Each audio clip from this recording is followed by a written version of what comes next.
Hello बच्चों, स्वागत है आप सभी का पंखुड़ी नर्सिंग आपके इस खूबसूरत से प्लेटफॉर्म पे। मैं पंखुड़ी गुप्ता आज आपको पढ़ाऊंगी डाइजेस्टिव सिस्टम का और एक continuous part small intestine. Start करते हैं बिना देखे। हमें पता है कि हमारा जो फूड है वो यहाँ से प्रोसेस होकर स्टमक में आ रहा था और स्टमक क्या कर रहा था, उसे आगे कंटिन्यूअस डिओडिनम में भेज दे रहा था। बच्चों, डिओडिनम क्या है? हमारा स्मॉल इंटेस्टाइन का ही स्टार्टिंग पार्ट होता है। ठीक है, बाकी अभी हम डिटेल में और पढ़ेंगे। स्टार्ट करते हैं। स्मॉल इंटेस्टाइन क्या है? हमारे पाइलोरस पार्ट से स्टार्ट होती है। पाइलोरस पार्ट किसका था? स्टमक का, है ना, जहाँ पे हमारा पाइलोरिक स्फिंक्टर था। तो पाइलोरस से स्टार्ट हो रहा है और कहाँ खत्म हो रहा है? इलियम और सीकम के जंक्शन पे। इलियोसिकल जंक्शन क्या है?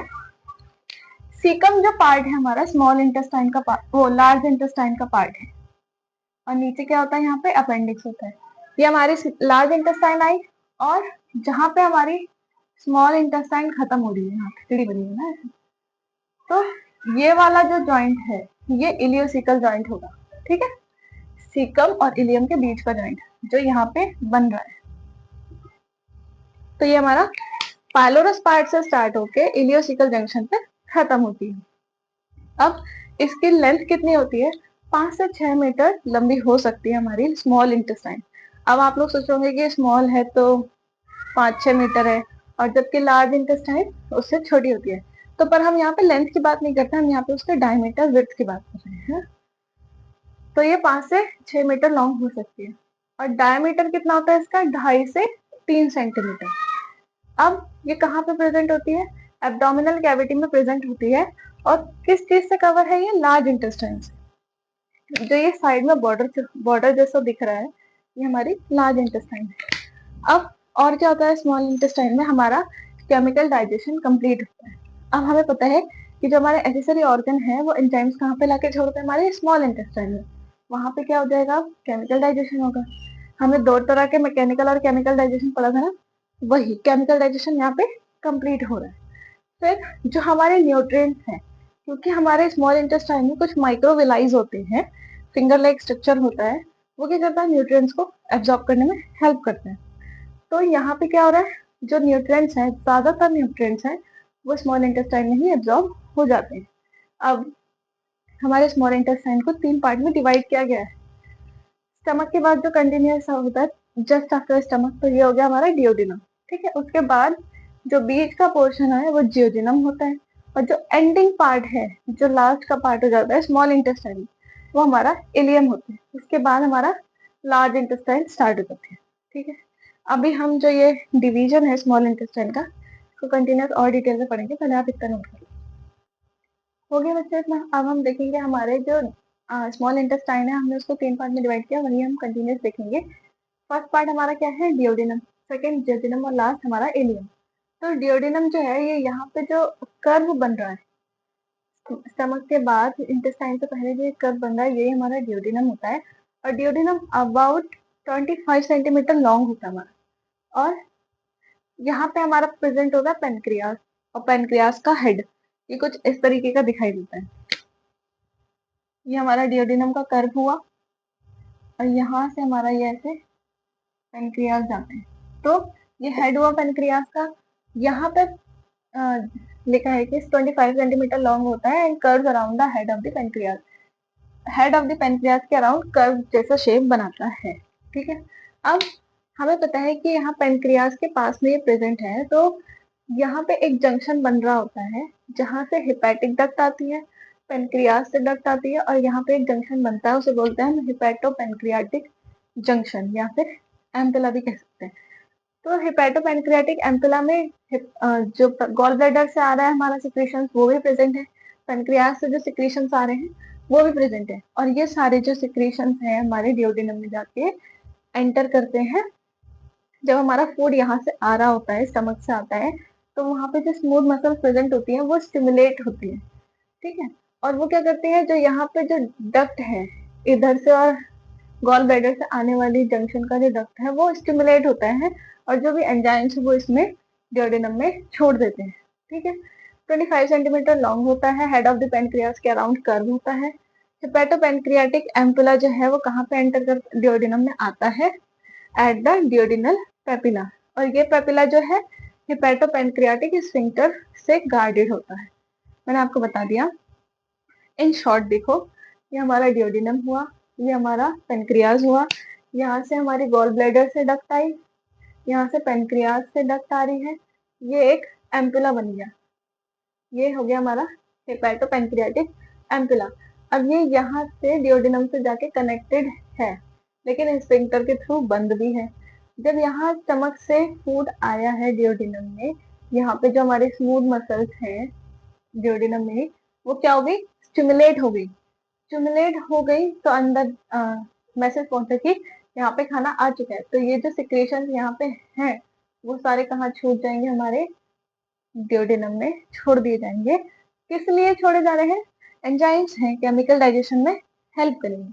ठीक है, ये हमारा हो गया डियोडिनम के बारे में। अब हम देखेंगे डियोडिनम। डियोडिनम क्या है, डियोडिनम के बाद कंटिन्यूस हमारा पार्ट है, ये मिडिल पोर्शन होता है हमारा स्मॉल इंटेस्टाइन का, ये लगभग 2 मीटर लॉन्ग होता है। ठीक है, और बस ये मिडिल पार्ट है, ये हमारे फूड को जो है पाथवे प्रोवाइड कर रहा है, टाइम प्रोवाइड कर रहा है कि वो ज्यादा से ज्यादा डाइजेस्ट हो पाए और उससे जो न्यूट्रिएंट्स हमारी बॉडी एब्जॉर्ब कर ले इजीली। फिर लास्ट हमारा है इलियम। इलियम क्या है, हमारा लास्ट पार्ट है स्मॉल इंटेस्टाइन का, और ये लगभग 3 मीटर लंबा होता है। ठीक है, देखो 2 मीटर ये हुई, 3 मीटर ये हुई, 5 से 6 मीटर मैंने आपको बताया ही है हमारा स्मॉल इंटेस्टाइन 25 सेंटीमीटर का ये होता है। बाकी डिपेंड करता है हर किसी की बॉडी टाइप पे। टर्मिनल पोर्शन यानी लास्ट पोर्शन है, 3 मीटर लंबा होता है। कहाँ पे एंड हो रहा है, इलियोसिकल वॉल। मैंने आपको बताया इलियोसिकल जंक्शन होता है यहाँ पे, वहां पे जाके ये खत्म हो रही है हमारी इलियम। और कहा क्या स्टार्ट हो जाता है उसके बाद, इलियम खत्म होती है, सीकम स्टार्ट हो जाती है। और क्या करता है, यहाँ पे जो इलियोसिकल वाल्व है वो प्रिवेंट कर रहा है कि खाना बैक फ्लो ना हो, आगे की तरफ ही जाए। तो दिस इज अबाउट हमारा स्मॉल इंटेस्टाइन के 3 जो डिवीजन हुए हैं वो आप इतना नोट करेंगे। बच्चों अब तक हमने पार्ट्स ऑफ स्मॉल इंटेस्टाइन देखा, अब हम देखेंगे स्ट्रक्चर ऑफ स्मॉल इंटेस्टाइन। इसमें हम 4 लेयर्स के बारे में पढ़ेंगे जो हम पहले भी डिस्कस कर चुके हैं। जल्दी से स्टार्ट करते हैं।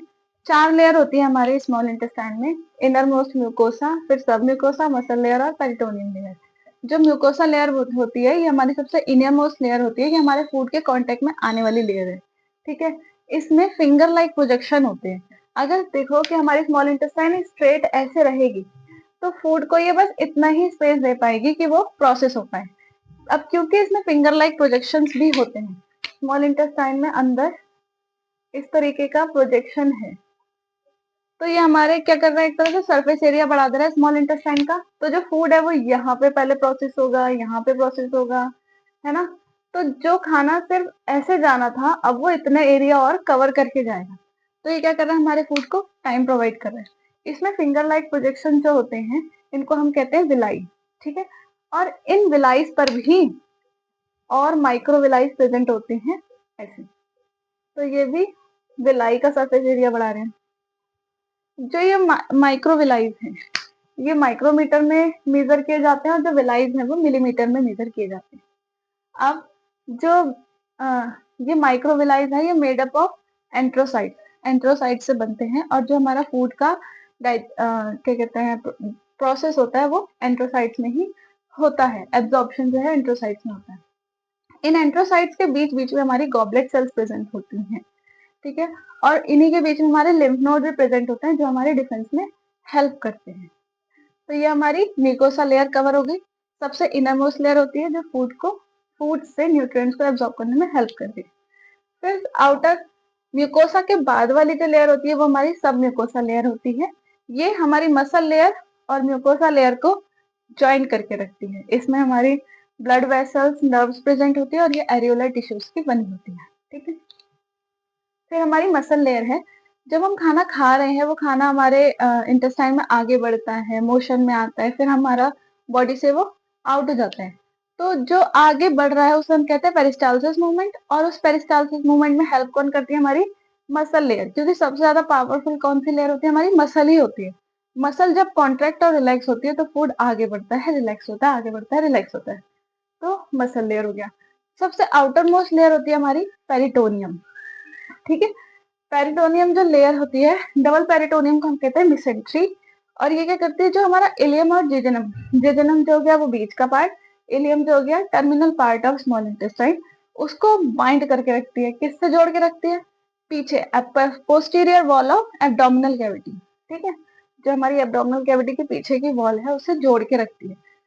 और जो हमारी एब्डोमिनल वॉल है वहां पे बड़ी लार्ज ब्लड वेसल्स प्रेजेंट होती हैं, ठीक है, वो पास होती है मेसेंट्री के थ्रू और हमारे इंटेस्टाइन में आके जुड़ जाती हैं। तो ये हमारा एक तरह से हम कह सकते हैं जो ये मेसेंट्री है ये हमारे ब्लड वेसल्स को भी पाथवे प्रोवाइड कर रही है कि वो इंटेस्टाइन और एब्डोमिनल वॉल से जुड़ी रहे। तो ये हमारी 4 लेयर हो गई। इसके नेक्स्ट में हम देखेंगे फंक्शन ऑफ स्मॉल इंटेस्टाइन। पहले आप इतना नोट कर लीजिए। तो बच्चों अब हम देखेंगे फंक्शन ऑफ स्मॉल इंटेस्टाइन, क्या क्या फंक्शंस होते हैं इंटेस्टाइन के। सबसे पहले जो जो हमारे डाइजेस्टिव सिस्टम के फंक्शन है लगभग वही फंक्शन होते हैं। एक तो ये स्टोरेज प्रोवाइड कर रहा है हमारे फूड को, ठीक है, और सबसे पहला है कि मूवमेंट ऑफ पेरिस्टालसिस, फूड जो कंटेंट हमारे इंटेस्टाइन में है वो आगे बढ़ रहा है, उसका मूवमेंट हो रहा है, तो ये कौन करवा रहा है हमारा स्मॉल इंटेस्टाइन। वो मैंने बताया कि कॉन्ट्रैक्ट और रिलैक्स होती है, आगे आगे बढ़ता है फूड। फिर secretion of intestinal juices, intestine अपने भी जूसेस सिक्रिएट करता है जो कि हमारे फूड में आगे मिल जाते हैं। केमिकल ब्रेकडाउन, जो भी हमारे एसेसरी ऑर्गन है और खुद इंटेस्टाइन जो है सिक्रीशंस करते हैं, एंजाइम्स छोड़ते हैं इंटेस्टाइन में, और वो किस में हेल्प करता है हमारे फूड के केमिकल ब्रेकडाउन में हेल्प करते हैं। हमने 2 तरह के ब्रेकडाउन पढ़ा है, मैकेनिकल और केमिकल, उसमें से जो केमिकल ब्रेकडाउन है वो होता है यहाँ पर। फिर protection against infection solitary lymph follicle से, जो भी हमारा माइक्रोब्स है, माइक्रो ऑर्गेनिज्म है, यहाँ पर HCl से बाय चांस अगर बच गए हैं वो इंटेस्टाइन में आ जाएंगे, और इंटेस्टाइन में हमारे कौन होते हैं सॉलिटरी लिम्फ फॉलिकल होते हैं, वो उन बैक्टीरिया को माइक्रोब्स को किल कर देते हैं, मार देते हैं। नेक्स्ट है एब्जॉर्प्शन ऑफ न्यूट्रिएंट्स, जो सरफेस है माइक्रोविलाइज है, विलाइज में क्या करते हैं एब्जॉर्ब करते हैं क्या चीज को, न्यूट्रिएंट को, किसमें से हमारे डाइजेस्टेड फूड में से। एलिमिनेशन ऑफ वेस्ट, अब सब हमने न्यूट्रिएंट्स ले लिए, माइक्रोब्स किल कर दिया, अब जो भी हमारे पास वेस्ट प्रोडक्ट बचा है वो हम बॉडी से निकाल देते हैं, चाहे वो अनडाइजेस्टेड फूड हो, माइक्रोब्स हो या टॉक्सिन्स हो जिसकी हमारी बॉडी को नीड नहीं है। So this is all for small intestine. Thank you for watching my video. If you have any doubt, comment down. Thanks for watching.